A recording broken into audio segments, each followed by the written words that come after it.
A seasoned Low-Country politician now running for the highest office. Tonight we talked to a staffer for Mark Sanford, what she had to say in reaction from the rest of the political world.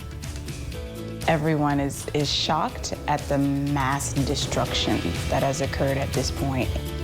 Dorian left the Bahamas in rubble. We'll show you the impact the Low Country is having on relief efforts. ABC News 4 at 11 starts right now. ABC News 4 at 11 starts now. And good evening, everyone. I'm Angela Brown. Our top story tonight, Mark Sanford is officially taking on President Trump. Tonight, he's in the race for the Republican nomination for 2020. But does he have his party support? Our Rachel Ellis talked to a political analyst for answers. That's right. The 2020 South Carolina Republican primary is out and Sanford is just getting started. We spoke with our political analyst tonight about the former South Carolina governor and congressman's actual chances at a presidential bid.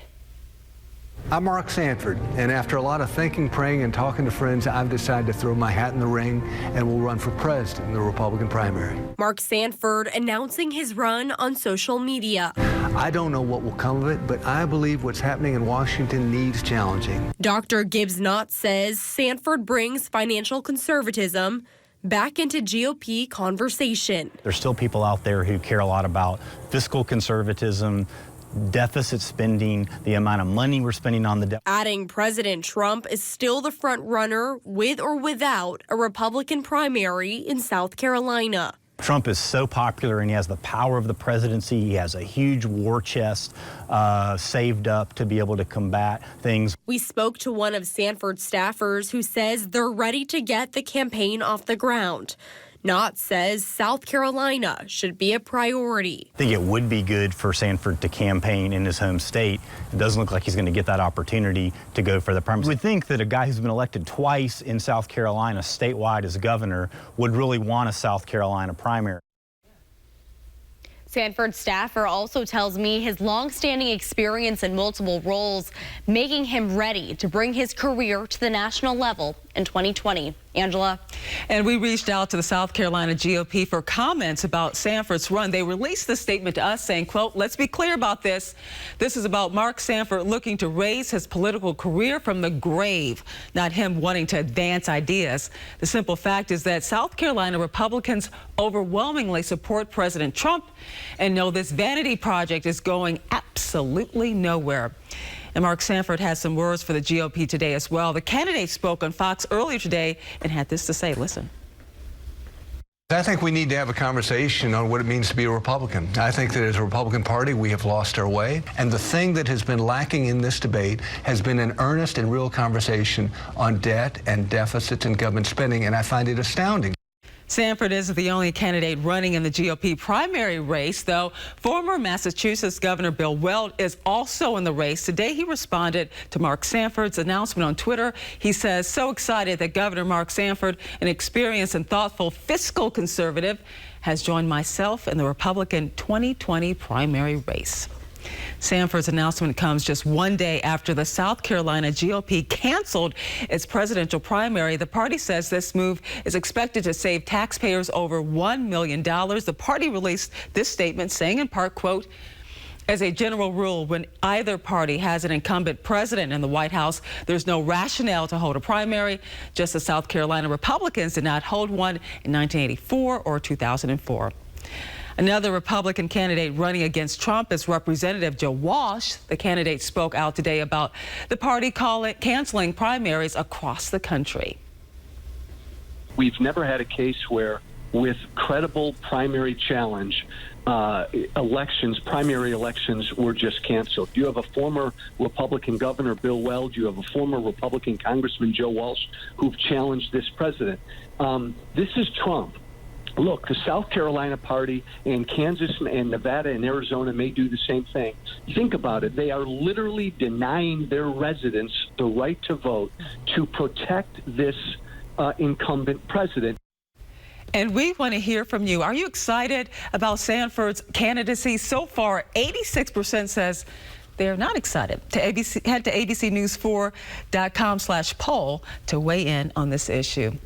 Right now, we're taking a live look At Hotel Indigo, Camera in Mount Pleasant. It's a beautiful Sunday night, and a lot of us are already getting back to our usual routines after Hurricane Dorian. So what can we expect as we head into the work week? Storm tracker meteorologist Jennifer Collins is joining us now. And I know it's a little bit warm outside, above normal, actually. Yeah, the overnight temperatures have certainly been a lot warmer these past few days. It's certainly feeling warm and muggy, especially when you factor in those dew points. It makes it feel a lot more humid outside. But I want to let you see the...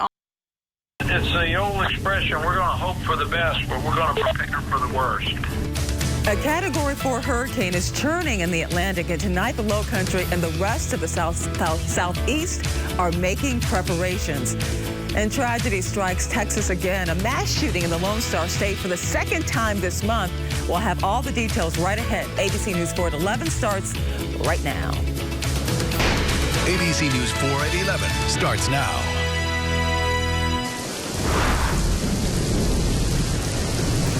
Good evening and welcome to ABC News 4. I'm Angela Brown. We have Hurricane Dorian covered from all angles tonight. First, let's start with Governor Henry McMaster. He declared a state of emergency earlier today.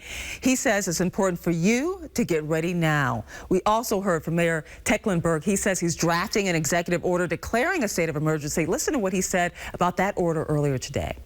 We've activated personnel. We put into place our emergency pay plan for personnel that are working on storm preparedness. We've ordered extra pumps. We're lowering the water levels of Lake Dotterer and Colonial Lake. We have extra crews available from now until the storm goes through.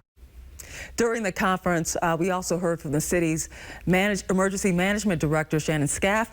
Listen to this. We are solidly in the area of uncertainty. It's prudent, this is the language that National Weather Service used with us, it's prudent for people to prepare for a major hurricane coming close to or making landfall in the Charleston area. That's verbatim. And today, President Trump is tweeting about Dorian. The president saying, quote, looking like our great South Carolina could get hit much harder than first thought, end quote. But while we continue to track Hurricane Dorian, flooding is already a concern in the Low Country because of a king tide. High tide for Charleston was at 8 p.m. earlier tonight, but we expected flooding to remain a concern throughout the night. This is video, of course, from downtown at South Market. For a full list of all the current road closures, just head over to our website, abcnews4.com. Now let's go to meteorologist Jennifer Collins. She's been tracking Dorian all day. Jen, I know an advisory came out, you said around 11 o'clock. Yeah, that 11 p.m. advisory came out. Let's take a look right now off of the Bahamas. This is the northwestern Bahamas where they're preparing for the potential for a devastating Category 4 hurricane to make landfall tomorrow. So we're starting to see a little bit more currents and surf happening, especially along our coastal area. So let's take a look right now.